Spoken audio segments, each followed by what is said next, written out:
Hello all, it's Peter here again, and our next topic is actually religion, but more specifically, why it is still here in the modern era. The question is, what has kept religion so strong throughout these thousands of years of our existence? Well, to simplify the essential reasoning behind it all really breaks down to three powerful phrases. One, leadership control, or really leadership control over a large population in society. Now, two, hope and reassurance. This is a very prominent one right now. In life, there is always going to be suffering. And three, eternal law, or laws that last forever, regardless of the current leadership. Now, let's begin with leadership control. Start the example with the Qin dynasty. The Qin was ruled by a leader named Shang Yang. He used very strict, harsh punishment, and he successfully eliminated many scholars who differed from his legalist views. Uh, Evidently, though, his dynasty only lasted 15 years.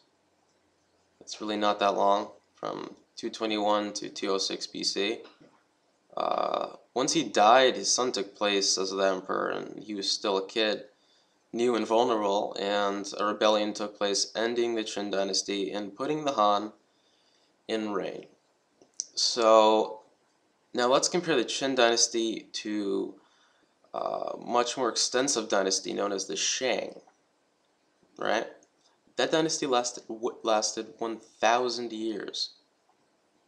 The Shang based their power on mandate of heaven, or in English, I guess that would really translate to I claim myself king because, or emperor because God said I was. It's kind of ridiculous if you think about it, but that's what it was at the time. So anyways, to conclude that leadership control, in the early years of man gaining control over civilizations was one of the largest struggles for leaders of their time. I mean, many found that the easiest way to gain control was not from law. No, it was from mindset. And what's a better mindset than religion? It's structured, it's in your brain, it's self-forced. Well, there you go. It definitely beats law and fear of harsh punishment, because eventually people get pissed off. Now, to the second point, hope and reassurance, right? This is a big one for the modern day people. People cannot bear the thought of their loved ones, especially the innocent, dead, deceased, suffering. We are really programmed genetically to see the future, to seek living, survival. It's just not in our nature to fathom someone dead and completely out of this world, right? Hence the afterlife, heaven, in the Christian religion.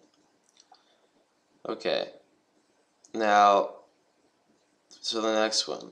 This was most probably the first spark for religion, and it is now becoming the last reason it is still here, because of science.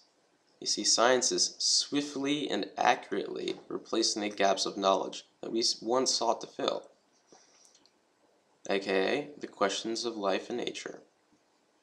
You see, throughout history, man wondered, be it the tribal stages, the medieval stages. We want to know, why did it rain? Where do we go when we die?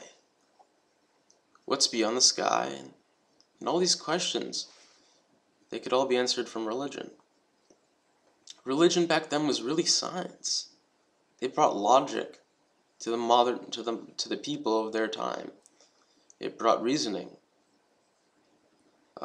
Referencing Greek mythology, Zeus, for instance, made it rain because he was crying, and occasionally struck out his lightning bolt in anger. That was the mood he was in. People understood that people have emotions. Maybe the gods do too. Anyways, however successful we were, whether it be in Mesopotamia with the invention of the wheel, or Albert Einstein's theory of relativity, some questions still cannot be answered. How big is this universe? Who was here a billion years ago? Things like that. Where is God? What is God? So as long as we have those questions, as long as we cannot solve the dilemmas that every species that lives has, dying, suffering, we will indeed have religion. What are your thoughts? Comment below. Thank you for your time.